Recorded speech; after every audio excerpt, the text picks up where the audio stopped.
Bonjour tout le monde et bienvenue dans cette nouvelle analyse où nous nous plongeons dans l'un des mystères les plus tragiques de l'aviation moderne, le crash du vol El Al 1862.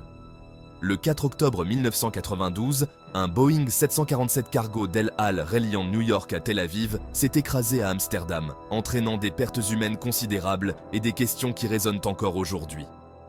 Le vol 1862 venait de décoller de l'aéroport d'Amsterdam Schiphol après une escale et s'apprêtait à rejoindre Israël.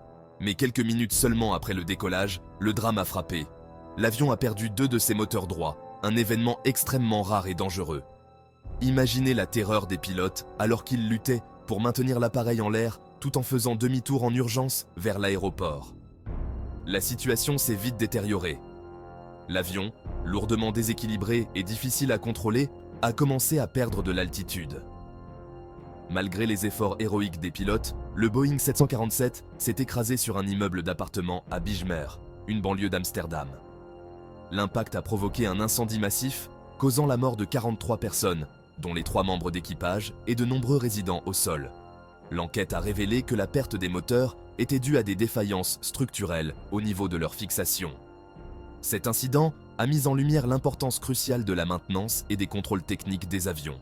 Des leçons durement apprises qui ont conduit à des changements majeurs dans les procédures de sécurité aérienne.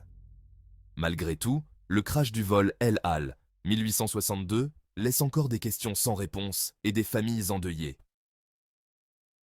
En tant que passionnés d'aviation, nous continuons à tirer des leçons de ces tragédies afin d'améliorer la sécurité et d'éviter la répétition de tels drames. Merci de m'avoir rejoint pour cette analyse poignante. Restons passionnés et vigilants dans le ciel.